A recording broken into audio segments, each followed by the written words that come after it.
பாண்டவர்களின் மணமாளிகையில் யுத்த மேகங்கள் கவியத் தொடங்கின. அர்ஜுனன் உலகிலேயே சிறந்த வில்வீரன் என்று பெயரெடுத்தவன். ஆனால் அவன் உள்ளத்தில் ஒரு இனம் புரியாத நடுக்கம் இருந்தது. பீஷ்மர், துரோணர், கர்ணன் என அதிரத மகாரதர்களை எதிர்க்க வெறும் மனித பலம் மட்டும் போதாது என்பதை அவன் உணர்ந்தான்.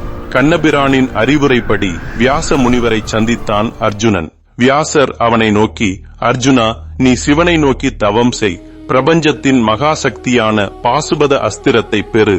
அதற்கு உகந்த இடம் தெற்கே உள்ள விண்கரை வனம் என்று வழிகாட்டினார். அந்த வனம்தான் இன்று நாம் போற்றும் திருவேட்களம். அர்ஜுனன் தனது ராஜ உடைகளை களைந்தான். ஒரு மர உரியை தரித்தான். வில்லையும் அம்பையும் கையில் ஏந்தி தவக்கோலம் பூண்டு தென்னாடு நோக்கி புறப்பட்டான். திருவேட்களம் அப்போது சூரிய ஒளி கூட நுழைய முடியாத அடர்ந்த காடாக இருந்தது.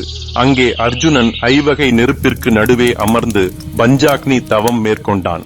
சுற்றிலும் 4 தீப்பிழம்புகள், தலைக்கு மேல் தகிக்கும் சூரியன். அவனது தவம் சாதாரணமானதல்ல.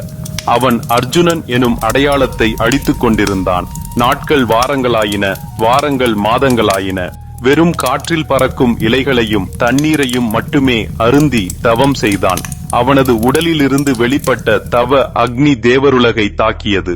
அர்ஜுனனின் மனதிலிருந்து புறப்பட்ட ஓம் நமசிவாய எனும் மந்திரம் அந்த வனத்தையே ஒரு தவச்சாலையாக மாற்றியது.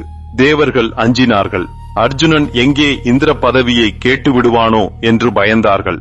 ஆனால் அர்ஜுனனோ ஈசனின் பாதங்களை தவிர வேறொன்றையும் சிந்திக்கவில்லை. சிவபெருமான் அர்ஜுனனின் தவத்தை மெச்சினாலும் அவன் உள்ளத்தில் இன்னும் எஞ்சியிருந்த நான் எனும் அகந்தையை அழிக்க விரும்பினார். ஈசன் ஒரு கட்டுமஸ்தான வேடன் உருவம் எடுத்தார். அன்னை பார்வதி வேட்டுவச்சியாக மாறினாள். அவர்களின் பூதகணங்கள் வேட்டை நாய்களாகவும் வேட்டுவ கூட்டமாகவும் மாறினர். தில்லைவனமே வேட்டை சத்தத்தால் அதிரத் தொடங்கியது. அதே சமயம் அர்ஜுனனின் தவத்தை கலைக்க துரியோதனனால் ஏவப்பட்ட மூகாசுரன் ஒரு மலை போன்ற காட்டுப்பன்றியாக உருவெடுத்து அர்ஜுனனை நோக்கி பாய்ந்தான். அதன் மூச்சுக்காற்று காட்டை உலுக்கியது. அர்ஜுனன் தவம் கலைந்து எழுந்தான். அந்த பயங்கரமான மிருகத்தை கொல்லத் தனது காண்டீபத்தில் அம்பை பூட்டினான். அதே சமயம் எதிரே நின்ற வேடனும் தன் வில்லை வளைத்தார். அர்ஜுனனின் அம்பும் வேடனின் அம்பும் ஒரே நேரத்தில் அந்த பன்றியின் உடலில் பாய்ந்தன. பன்றி நிலத்தில் வீழ்ந்து மடிந்தது. அர்ஜுனன் ஆக்ரோஷமாக, யார் நீ? என் வேட்டையில் குறுக்கிட உனக்கு எவ்வளவு துணிச்சல் என்று கத்தினான். வேடன் ஏளனமாகச் சிரித்தார். காட்டுக்கு வந்த விருந்தாளி நீ, இந்த காட்டிற்கே சொந்தக்காரன் நான். என் அம்புதான் முதலில் பாய்ந்தது என்றார். அர்ஜுனனுக்கு கோபம் தலைக்கேறியது. வில்வித்தையில் தன்னை மிஞ்ச எவருமில்லை என்ற கர்வத்தோடு அவன் அம்புகளை மாறியாக பொழிந்தான். ஆனால் அந்த வேடனோ அசையவில்லை. அர்ஜுனன் எய்த அஸ்திரங்கள் அனைத்தும் வேடனின் உடலில் பட்டு தெரிக்கவில்லை. மாறாக அவருக்கு அபிஷேகம் செய்வது போல அவர் உடலோடு ஒன்றின. அர்ஜுனன் திகைத்தான். அம்புகள் தீர்ந்த நிலையில் அர்ஜுனன் ஆத்திரத்தில் தனது காண்டீப வில்லால் வேடனின் தலையில் அடித்தான்.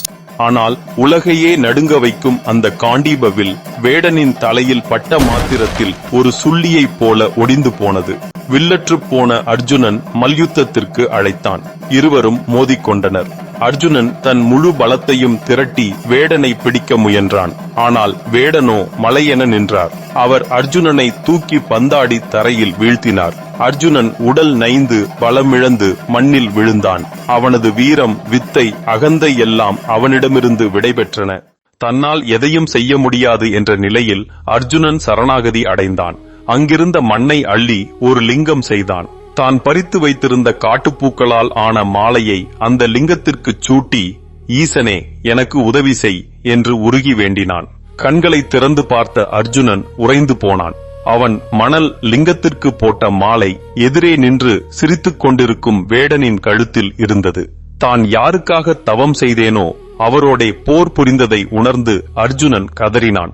பரம்பொருளே, அறியாமல் உம்மோடு போர் புரிந்தேன், என்னை மன்னியுங்கள் என்று அவர் காலடியில் விழுந்து வணங்கினான். வேடன் மறைந்தார்.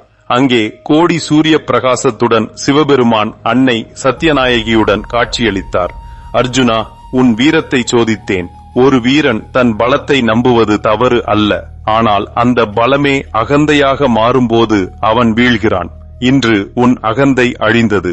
நீ இப்போது இந்த அஸ்திரத்தை தாங்க தகுதியுடையவன் ஆகிறாய் என்று கூறி பாசுபத அஸ்திரத்தை வழங்கினார். அதனை இயக்கும் ரகசியங்களையும் எப்போது பயன்படுத்த வேண்டும் என்ற தர்மத்தையும் உபதேசித்தார். அர்ஜுனன் பெற்ற அந்த அரிய வரத்தால் பாரதப் போரின் திசையே மாறியது. அர்ஜுனனுக்கும் ஈசனுக்கும் போர் நடந்த அந்த இடமே திருவேட்களம் என்று இன்றும் போற்றப்படுகிறது. அர்ஜுனனுக்கு காட்சி கொடுத்த அந்த வேடக்கோலத்தை இன்றும் நாம் அங்கே தரிசிக்கலாம். அகந்தையை விட்டு இறைவனிடம் சரணடைந்தால் எத்தகைய சோதனையையும் வெல்லும் வலிமை கிடைக்கும் என்பதே இந்த தலம் நமக்கு சொல்லும் பாடம்.